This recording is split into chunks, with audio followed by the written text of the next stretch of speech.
women in general are more likely to be overweight or obese than men are.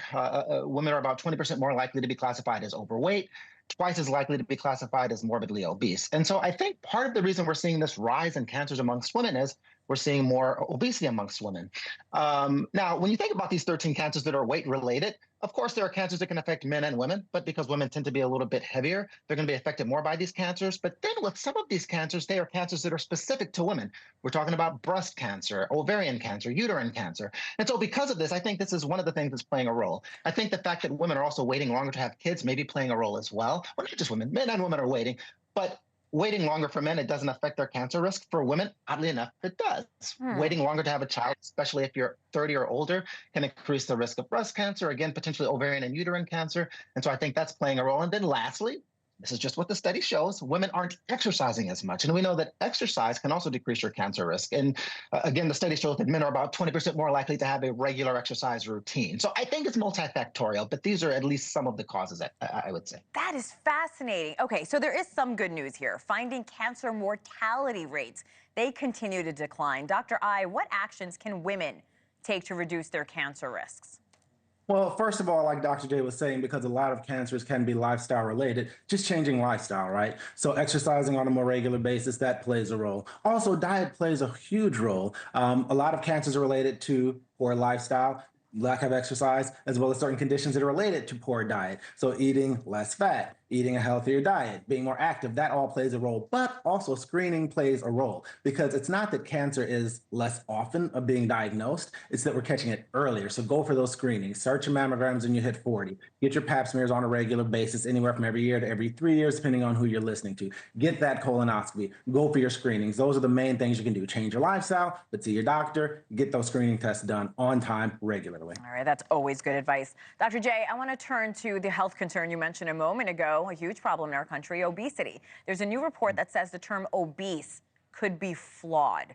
So should we reconsider how we classify obesity? What does that mean exactly? 100%. So, we define obesity now based on your BMI, your body mass index. And body mass index is just basically a measure of your weight compared to your height. Problem is, you could be a male who's 6'6" like me. No, I'm not quite 6'6", but you could be a male who's 6'70", right? But it's all muscle. Or you could be a male who's 6'6", 270, and it's more fat. The male who's 6'6", 270, all muscle is going to be healthy, but to have the same BMI as a male who's 6'6", 270 with all fat. And so basically what they've done is they've changed the terminology now. They're calling you clinically obese or pre-clinically obese. The thought is you're clinically obese when you're obese based on your BMI and you have obesity-related health issues, high blood pressure, diabetes, heart disease, things of that nature.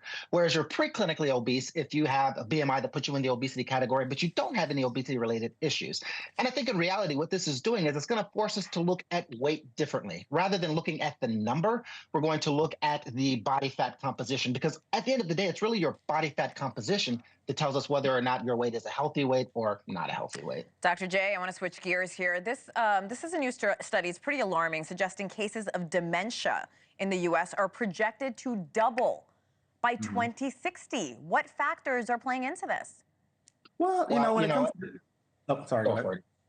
Oh, no, I was going to say, when it comes to dementia, there really are a few things at play, right? Dementia is a disease of aging. So people are living longer. So by default, you're going to see more dementia because people are living longer. But again, kind of like we were talking about earlier with these various health conditions, dementia is a disease caused by certain health conditions. If you are obese, if you are diabetic, if you are hypertensive, if you have high cholesterol, you're going to see more dementia as well. So as people are living longer, but not necessarily healthier, we're going to see more and more dementia. And what the study found was that up to 50% of people by the age of 75 will have some elements of dementia. Now, dementia is a condition characterized by memory loss, but also impaired ability to concentrate. Some people are severely affected, some people not so much. But as people become more and more affected by dementia, it's going to affect their personal lives, it's going to affect their family lives, and it's also going to place a burden on the healthcare system. So the findings of the study are actually quite alarming.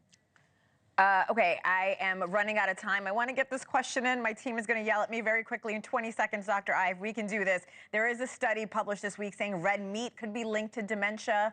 Talk to me about that quickly if you can. Yes, red meat can be, because if you have a diet high in red meat, it increases those certain health conditions we were talking about, especially processed red meats. The key is no more than 3 ounces of red meat 3 times per week. And ideally, if you can substitute that with healthier proteins like beans, legumes, nuts, go for it. Thanks for watching. Go to joinnn.com to find NewsNation on your television provider. And don't forget to click the red subscribe button below to get more of NewsNation's fact-driven, unbiased coverage.